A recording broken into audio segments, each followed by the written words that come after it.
আজকে আমি তোমাদেরকে দেখাবো আমার চন্দ্রমল্লিকার একটা নতুন ভ্যারাইটিস। কিন্তু এই দেখো, ফুলের মধ্যে আবার প্রজাপতিও চলে এসছে। এই যে ছোট্ট একটা ফুলের মধু খেতে এসছে। এই তো কত সুন্দর নতুন অতিথি চলে এসছে। তো এই যে সাদা কালারের চন্দ্রমল্লিকা, সাদার সঙ্গে মিডিলে একটু হলুদও আছে। মিডিলটাও দেখতে কত সুন্দর লাগছে। এই তো দারুণ দেখতে। গাছটা পুরোটাই ফুলে ভরে গেছে, দেখতে সুন্দর লাগছে।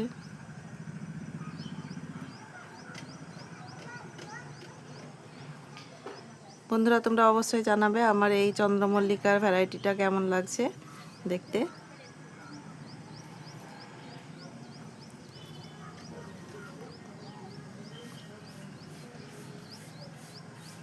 এই যে নতুন অতিথিটাকে আরেকবার দেখে নাও।